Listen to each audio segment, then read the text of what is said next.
రొమ్ము క్యాన్సర్లో రొమ్ము కంపల్సరీ తీయాల్సిందేనా, లేకపోతే రొమ్ము కాపాడే ఆపరేషన్స్ ఏమైనా ఉన్నాయా? ఒకవేళ రొమ్ము తీసేసినా కూడా రీకన్స్ట్రక్షన్ చేసి మనకి కాస్మెటిక్గా బెటర్గా కనిపిస్తానికి ఏమైనా అదర్ ప్రొసీజర్స్ ఉన్నాయా? మనం ఇవాళ డిస్కస్ చేద్దాం. నేను మీ doctor B Mahendra Varma, consultant surgical oncologist, Kaizen oncology, Hyderabad.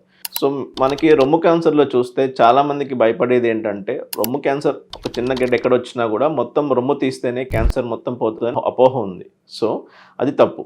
So ఎప్పుడైనా మనకి రొమ్ము క్యాన్సర్లో రొమ్ము సైజ్ ఎంత ఉంది, అట్లానే క్యాన్సర్ గడ్డ సైజ్ ఎంత ఉంది, ఏ స్టేజ్లో ఉంది, దాన్ని బట్టి మనం ఆపరేషన్ డిసైడ్ చేస్తాం. ఇప్పుడున్న అడ్వాన్స్ ట్రీట్మెంట్ ఆప్షన్స్లో రొమ్ము క్యాన్సర్లో మళ్ళీ 3 రకాలు ఉంటుంది. హార్మోన్ పాజిటివ్ అని, లేకపోతే ట్రిపుల్ నెగిటివ్ అని, HER2 పాజిటివ్ అని. సో ఎప్పుడైనా ట్రిపుల్ నెగిటివ్ బ్రెస్ట్ క్యాన్సర్స్లో కానీ, HER2 పాజిటివ్స్లో కానీ అడ్వాన్స్ నియోజువెంట్ కీమోథెరపీ కానీ, టార్గెట్ థెరపీ వస్తాం మూలంగా లేదా ఇమ్యూనోథెరపీ మూలంగా రొమ్ము క్యాన్సర్ సైజ్ సిగ్నిఫికెంట్గా తగ్గుతున్నాయి. దీని ద్వారా మనం రొమ్ము మొత్తం తీయాల్సిన అవసరం లేదు. ఓన్లీ కీమోథెరపీ ఇచ్చిన తర్వాత ఎంతైతే క్యాన్సర్ గడ్డ మిగులుతుందో, లేకపోతే ఇనిషియల్గా క్యాన్సర్ ఉన్న చోట ఏదైతే ఉందో దాని వరకు మాత్రమే తీస్తాం.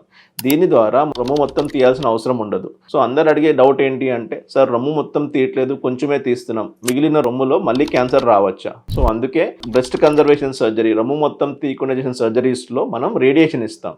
రొమ్ము మొత్తం తీసేసినా లేకుండా ఓన్లీ క్యాన్సర్ భాగం వరకు తీసి రేడియేషన్ ఇచ్చినా కూడా 2 పేషెంట్స్లో క్యాన్సర్ అవుట్కమ్స్ సేమ్. సో మనం ఏదైనా క్యాన్సర్లో మనం చూసేది పేషెంట్ అవుట్కమ్స్. ఎట్లాంటి సర్జరీ ఆఫర్ చేసిన దానికంటే మనం పేషెంట్కి క్యాన్సర్ కంప్లీట్గా క్యూర్ చేస్తున్నామా, అలాగే పేషెంట్ ఒక అవుట్కమ్స్ కూడా ఫ్యూచర్ బాగుందా లేదా అని చూస్తాం. సో ఒకవేళ మనకి డిసీజ్ అడ్వాన్స్డ్గా ఉంది, బయట స్కిన్ కూడా ఇన్వాల్వ్మెంట్ ఉంది, అట్లాంటి పేషెంట్స్లో మనం రొమ్ము మొత్తం తీసేస్తాం. అట్లాంటి పేషెంట్స్లో రొమ్ము తీసిన తర్వాత మనం ఏమైనా ఆప్షన్స్ ఉన్నాయా? ఎస్.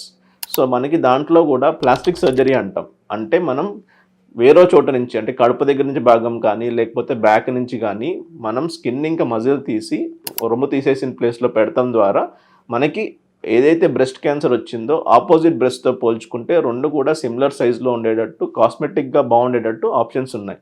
లేదు మనకి ప్లాస్టిక్ సర్జరీ ప్రొసీజర్ వద్దనుకుంటే కూడా ఇంప్లాంట్స్ అనే ఆప్షన్ ఉంటాయి. దాని ద్వారా ఏంటంటే మనం ఆపోజిట్ బ్రెస్ట్ సైజ్ చూసుకుని ఈ బ్రెస్ట్లో ఎంతవరకు మనం ఇంప్లాంట్ పెట్టగలితే రెండింటికి సిమిలర్గా కాస్మెటిక్గా వస్తుందో దాని తగ్గట్టు మనం చూసుకొని ప్లాన్ చేస్తాం.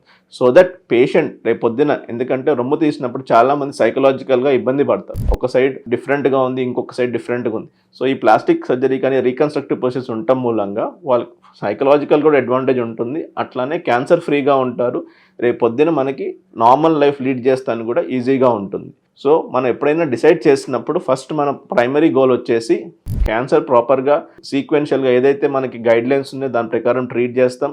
ఎప్పుడైతే రొమ్ము మొత్తం తీయాల్సిన అవసరం వస్తుందో అట్లాంటి పేషెంట్స్లో మనకు రీకన్స్ట్రక్షన్ ఆప్షన్ ఇస్తాం. కంపల్సరీగా అందరి పేషెంట్స్కి ఆప్షన్ ఇస్తాం. అది వాళ్ళు ఎట్లా ఆప్ట్ చేసుకుంటారు అనేది, వెదర్ ప్లాస్టిక్ సర్జరీ చేసుకుంటారా లేదా ఇంప్లాంట్ పెట్టుకుంటారో వాళ్ళు డిసైడ్ చేస్తారు.